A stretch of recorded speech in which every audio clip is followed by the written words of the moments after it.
Boa tarde, senador Paim. Boa tarde, Julimir. Boa tarde, Taline. Satisfação falar para a Rádio Guaíba, para o Rio Grande do Sul. Daqui a pouquinho vai chegar no Senado a reforma da Previdência. O senhor acredita que será possível mudar alguma coisa? Senador, desculpa te atrapalhar. Vai. Senador Lazier Martins acabou de nos dizer aqui no ar que o Senado infelizmente será meramente homologatório para conseguir cumprir o calendário previsto pelo Palácio do Planalto. Olha, eu lamento naturalmente, infelizmente, que o Senado vá repetir o que fez com a reforma trabalhista. Eu espero que não. Na reforma trabalhista foi o mesmo discurso, não mudaram uma vírgula em relação ao que veio da Câmara dos Deputados. Se continuar assim, o Senado vai perder a razão de existir, porque é a casa revisora, a casa que tem que aprofundar o debate, e se resolver simplesmente carimbar o que vem da Câmara dos Deputados, daqui para frente nós vamos ter uma campanha no Brasil, queremos ou não, para que o Congresso não seja mais bicameral. E aí, bom, a Câmara decide e o Senado carimba. Isso é uma desculpa, no meu entendimento, que o Senado quer dar, porque não quer enfrentar o debate. Mal ou bem, a Câmara enfrentou o debate, fez avanços para mim importantes. Por exemplo, a capitalização foi retirada, aquele problema do PPC foi retirado, o problema dos trabalhos rurais foi retirado, avançou, queremos ou não, na questão dos policiais militares e bombeiros, a questão do reajuste dos benefícios, que estava assegurado na Constituição, acompanhando pelo menos a inflação. Isso também na proposta que veio do governo desaparecia, ou seja, poderia dar um reajuste para os aposentados menor que a inflação. Isso também desapareceu. Ora, eu falei pontos positivos, mas o Senado tem obrigação, eu vou dizer qual para mim a questão mais grave, é o cálculo do benefício. Concordamos com isso, senador.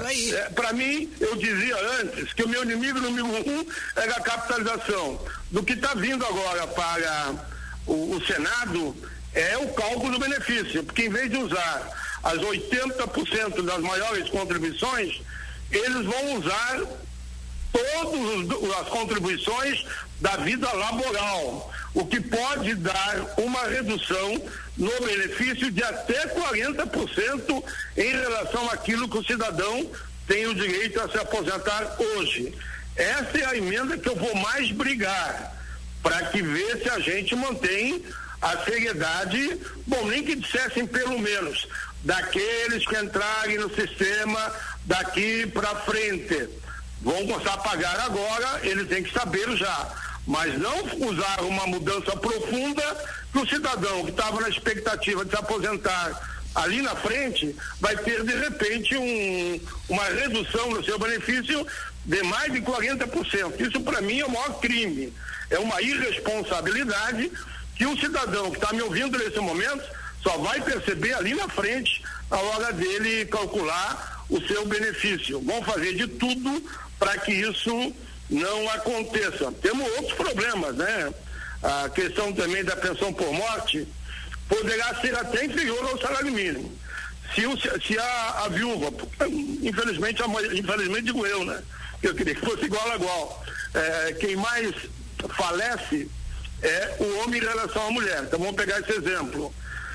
O homem faleceu e os dois ganhavam um benefício, o benefício da mulher poderá ser calculado também pela média das contribuições. Consequentemente, ela terá uma pensão menor até que o salário mínimo. Isso é um outro problema. Deveria, pelo menos, já que vai ter redução, garantir em todos os casos o correspondente ao salário mínimo. Outra questão que temos que também que ver, estudar com profundidade, que termina a aposentadoria integral para casos de incapacidade ou invalidez, a não ser que seja especificamente voltada ao corpo do trabalho na empresa, né? Se for por um outro motivo que ele ficar inválido, já não receberá também a integralidade. Falei do cálculo do benefício, cota da pensão por morte, manteve a cota familiar de 50%, mais uma cota irreversível de 10%, o dependente tem mais 10%, mas quando ele atingir a maioridade, volta de novo para 50%. O abono salarial, olha, isso não era nem cogitar na reforma da Previdência. Hoje, quem ganha até 2 salários mínimos tem direito àquele abono de 1 salário mínimo. Agora eles estão reduzindo para 1.364. Isso preocupa a todos, naturalmente, e ainda a questão que eles querem botar na Constituição, que a renda per capita de cada cidadão que tem direito ao BPC, que hoje a lei é isso, é 1/4 da renda per capita, mas acontece que o Supremo já está decidindo, dando 3/5, dando 3/4, enfim, avançando nesse sentido em diversos projetos no Congresso. O que faz o relator? Ele quer cravar na Constituição para que seja somente 1/4 da renda per capita familiar para poder receber o PPC. Essas são algumas questões que eu entendo que o Senado deverá aprofundar o debate, e claro, vai ter um debate também no Senado, é inegável, dessa questão se estende ou não para os estados o que for aprovado no Congresso em matéria de Previdência. Senador, em relação à PEC que vem sendo construída paralela para a inclusão de estados e municípios. Olha, eu já respondi há um tempo atrás, quando me entrevistaram, uma semana atrás lá em Brasília, a tese da PEC paralela não tem como eu ser contra, a tese. Vou explicar por quê. Eu quero ser coerente. No governo Lula e Dilma, quando eu disse que votaria contra aquela proposta de reforma, nós sugerimos a PEC paralela, eles concordaram, foi ali que nós melhoramos em muitas situações o interesse dos trabalhadores e cumprimos o compromisso. Foi aprovado no Senado, como eu e o Tio Viana fomos os que mais construímos aquela proposta, e depois a Câmara aprovou. Qual o meu receio? O governo Temer disse que ia vetar 8 artigos da reforma trabalhista, não vetou nenhum, está até hoje esse prejuízo enorme para os trabalhadores. Eu não acreditei que ele ia vetar mesmo, mas a base do governo acreditou e está aí o resultado. Qual o meu receio? De a PEC paralela, se avançarmos na PEC paralela, ela ser aprovada no Senado e a Câmara não cumprir o acordo por orientação daqueles que estão por trás dessa reforma. Em relação a um outro tema polêmico que vem mobilizando o cenário nacional, a indicação de Eduardo Bolsonaro para a Embaixada do Brasil nos Estados Unidos. Qual é a sua avaliação? Isso passa no Senado da República? Olha, a minha posição não poderia ser outra, né? Votarei contra, eu sempre contra o voto secreto em todas as situações.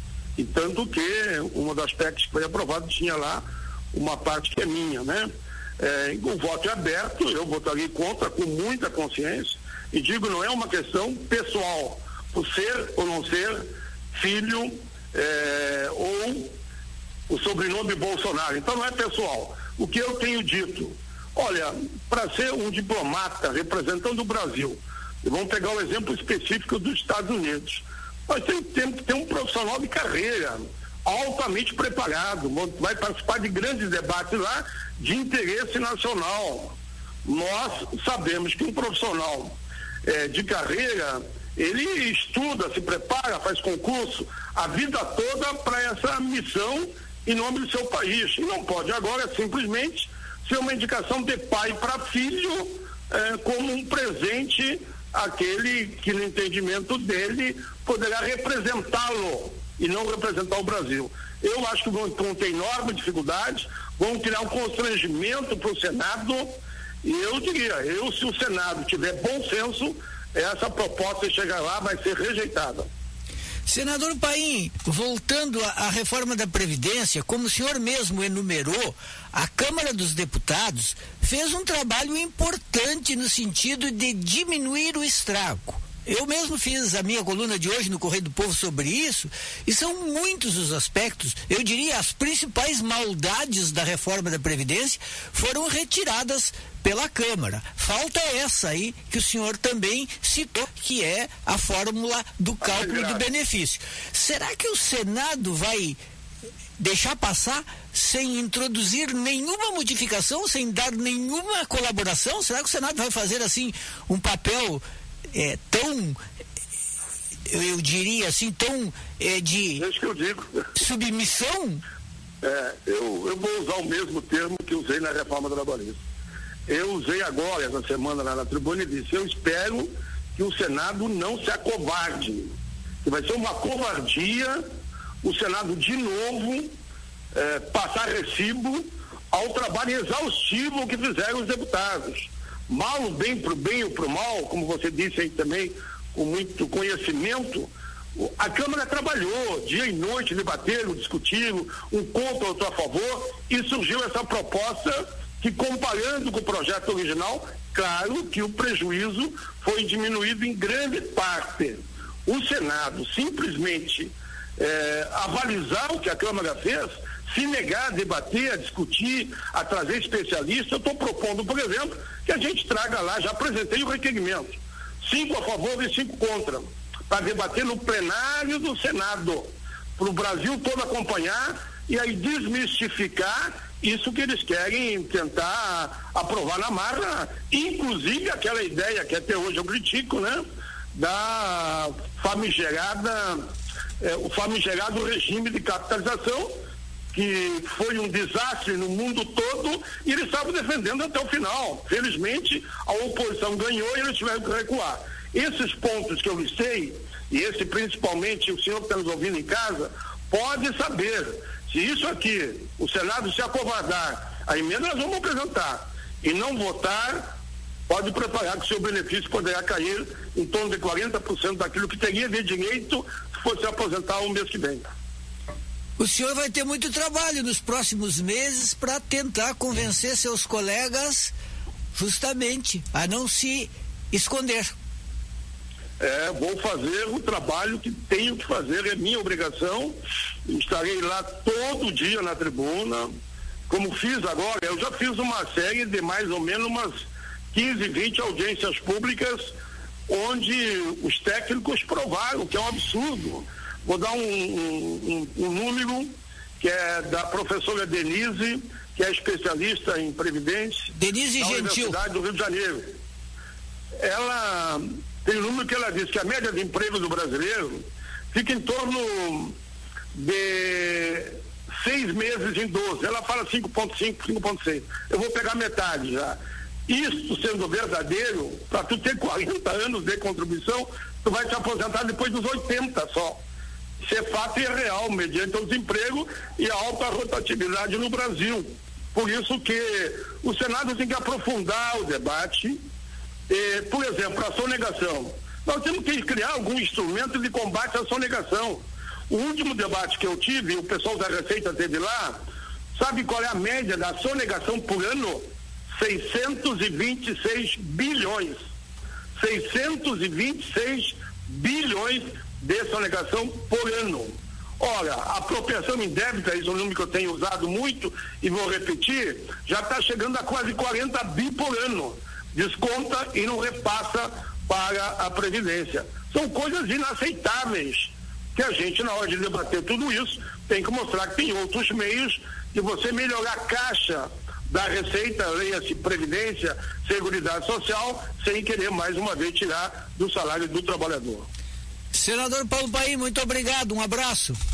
Eu agradeço, um abraço a todos. Temos ainda as aposentadorias especiais que eles quase terminam, para quem estiver nos ouvindo. Um abraço.